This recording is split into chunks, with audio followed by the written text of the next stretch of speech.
Hi అండి, అందరికీ నమస్తే. Welcome back to our channel. ఈరోజు వీడియోలో 2024వ సంవత్సరంలో మనకు శ్రావణ మాసము ఎప్పుడు ప్రారంభమయ్యి ఎప్పుడు ముగుస్తుంది, వరలక్ష్మి వ్రతాన్ని ఏ రోజు జరుపుకోవాలి, అదేవిధంగా ఈ సంవత్సరము మనకు ఎన్ని శ్రావణ శుక్రవారాలు వచ్చాయి, అవి ఏ ఏ తేదీలలో వచ్చాయి, వరలక్ష్మి వ్రతం రోజు కలశం పెట్టుకునేవారు ఏ సమయంలో పెట్టుకోవాలి అనే విషయాలన్నీ కూడా ఈరోజు వీడియోలో క్లియర్గా తెలుసుకుందామండి.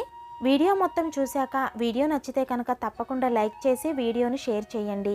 అదేవిధంగా కొత్త వాళ్ళు ఎవరైనా ఫస్ట్ టైము మన ఛానల్ని చూస్తున్నట్లయితే ఛానల్ని సబ్స్క్రైబ్ చేసుకొని పక్కనే ఉన్న బెల్ ఐకాన్ని యాక్టివేట్ చేసుకోండి.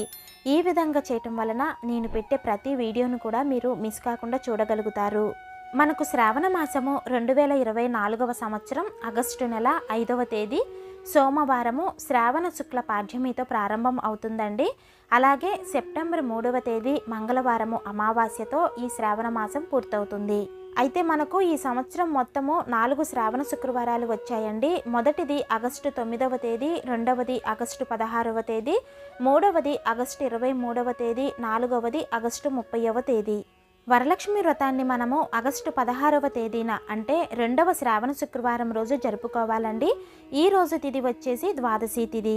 వరలక్ష్మి వ్రతం రోజు కలశం పెట్టుకొని పూజ చేసుకోవాలి అనుకున్న వారు కలశాన్ని ఉదయము 8 గంటల లోపు పెట్టుకోవాలండి.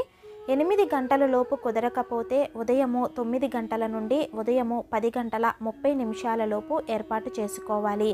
ఉదయము 10 గంటల 30 నిమిషాల నుండి మధ్యాహ్నము 12 గంటల వరకు కూడా రాహుకాలం అనేది ఉంటుంది.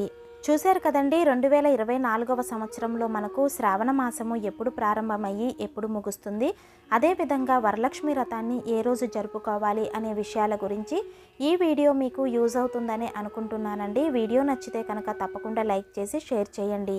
ఇలాంటి మరిన్ని ఆధ్యాత్మిక వీడియోస్ కోసం మన ఛానల్ని తప్పకుండా సబ్స్క్రైబ్ చేసుకోండి. శ్రీమాత్రే నమః.